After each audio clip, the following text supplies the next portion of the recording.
সুপ্রিয় দর্শক, আসসালামু আলাইকুম। আজকে আমি রান্না করতে যাচ্ছি বিভিন্ন রকমের সবজি দিয়ে মাছ। তো আজকে হচ্ছে আমার বাবা এসেছিল বাসায়, তো তার জন্য আমি রান্না করছি প্রথমেই লাউ শাক। আমার বাবার সবচেয়ে প্রিয় হচ্ছে শাক ভাজি। তো এরপরে হচ্ছে আমি রান্না করব মাছ, সমুদ্রের মাছ। এটা হচ্ছে পোয়া মাছ। তো আমার বাবা হচ্ছে আসলে রেড মিট টোটালি অ্যাভয়েড করে চলে। আপনার রেড মিট প্লাস হচ্ছে রিচ ফুড, এগুলো টোটালি অ্যাভয়েড করে চলে, যার জন্য আমি আজকে তার জন্য মাছ ভাতের আয়োজন করছি। সবসময় তিনি মাছ ভাত খেতেই পছন্দ করেন।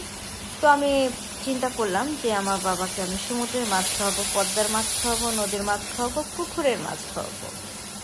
তো এই মুহূর্তে শূন্য বাসায় আমার ফ্রিজে যা যা ছিল আমি তাই দিয়ে আতিথেয়তা করার চেষ্টা করেছি। আমি রান্না করে নিচ্ছি সামুদ্রিক পোয়া মাছ, কষিয়ে নিচ্ছি। এই মাছটা অবশ্যই সুন্দরভাবে কষিয়ে শুকনো ভোনাটাই সব থেকে বেশি মজার খেতে হয়।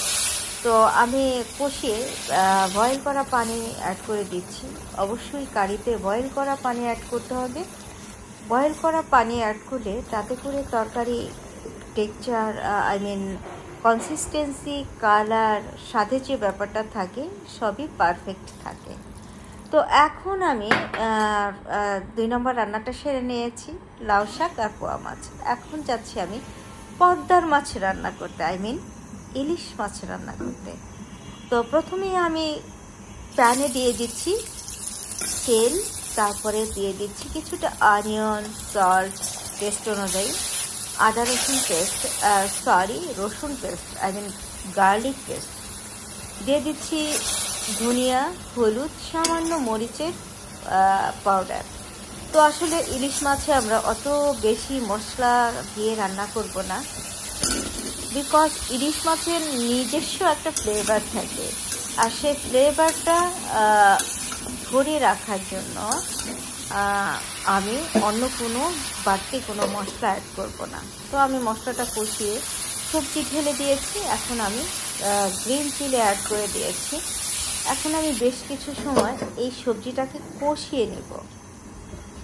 পাশে আমার পানি কিন্তু বয়েল হচ্ছে। প্রত্যেকটা কারিতে আমি দেখতে পাবেন সুপ্রিয় দর্শক যে আমি বয়েল করা পানি অ্যাড করছি, কারণ তরকারির স্বাদ বাড়াতে এই বয়েল করা পানির বিকল্প হয় না। তো আমি পানিটা অ্যাড করে যখন তরকারিতে বলক চলে আসছে তখন আমি ইলিশ মাছ অ্যাড করে দিলাম। অনেকেই হয়তো মন্তব্য করতে পারেন যে ইলিশ মাছটা আমি কেন কষিয়ে নিলাম না।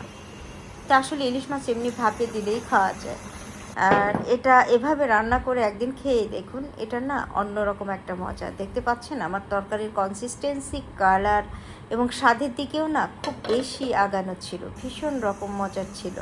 তো এখন আমি চলে যাচ্ছি 4 নম্বর রান্নায়। এখন আমি রান্না করব দেশি মাছের চচ্চড়ি। ফরিদপুরের মানুষ আমি, ব্রাহ্মণবাড়িয়ার বউ।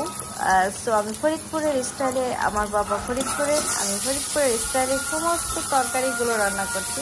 আর এখানে আমার খুবই সামান্য ইনগ্রেডিয়েন্টস দিয়ে আমি রান্না করছি। ফার্স্টে আমি দিয়েছি কিছু অনিয়ন, তারপরে turmeric powder, coriander powder and red chilli powder.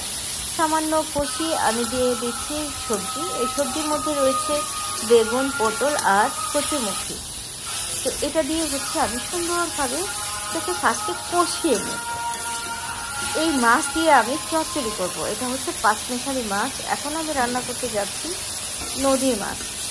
প্রথমেই করেছি সমুদ্রের মাছ, তারপর করলাম পদ্মার মাছ, এখনই চলে গেলাম আমি নদীর মাছের চচ্চড়ি করতে। এই তো আমার সবজি কষানো হয়ে গেছে। এখন সবজির সাথে আমি এই মাছগুলো সামান্য নাড়াচাড়া করে কষিয়ে নিব, তারপরে অ্যাড করে দেব বয়েল করা পানি। সুপ্রিয় দর্শক, দেখতে পেয়েছেন আমি বয়েল করা পানি অ্যাড করে দিয়েছি। এই তো এখন সামান্য পানি অ্যাড করে দিলাম। এটা আমি আসলে পুরপুরি করব, অনেক দেশের ভাষায় এটাকে পুরপুরি বলা হয়। আমি ঢাকনা দিয়ে ঢেকে দিলাম। চলে যাচ্ছি আমি 6 নম্বর রান্নায়। এখন 5 নম্বর রান্নায় আমি এখানে ফ্রাই করে নিব কিছু পুকুরের মাছ, পুকুরের মাছ, বেগুন, একটা ইলিশ মাছ আর হচ্ছে পটল। এগুলো সব ভেজে নেব। দেখতে পাচ্ছেন? তো আমি বলেছি সমুদ্রের মাছ, পুকুরের মাছ, নদীর মাছ, পদ্মার মাছ সব কিছু কম্বিনেশন দিয়ে আমি আমার বাবাকে আতিথেয়তা করে দেবো। সুপ্রিয় দর্শক, আসলে এই যে আমি খাবারটা রান্না করছি অনেক ভালোবাসা ঢেলে রান্না করছি। আর প্রত্যেকটা বাবা চায় মেয়ে যাতে কষ্ট না হয়, আর মেয়ে চায় বাবার যেন আতিথেয়তায় কোনো অংশে কম না হয়। তো আমার বাবা রেড মিট টোটালি অ্যাভয়েড করেন বলে আমি আসলে মাছ ভাত চাইয়ে আমার বাবাকে আতিথেয়তা করার চেষ্টা করেছি। সুপ্রিয় দর্শক, আমার চচ্চড়ি হয়ে গেছে। তো এখন হচ্ছে এটা আমি আস্তে আস্তে এই ফ্রাই করা মাছের মধ্যে এইভাবে না কাঁচা পেঁয়াজ আর মরিচ দিয়ে যদি ফ্রাই করা যায় তাহলে এটা টেস্টটা দ্বিগুণ বেড়ে যায়। এভাবে একদিন করে আপনারা খেয়ে দেখবেন, ভীষণ রকম মজার আর দেখতেও ভীষণ রকম লুকস। দেখতে পেরেছেন? Very nice are very very delicious. আমার হয়ে গেল চচ্চড়ি তরকারি, মাছ ফ্রাই, শাক ভাজি, পেঁপে ভর্তা।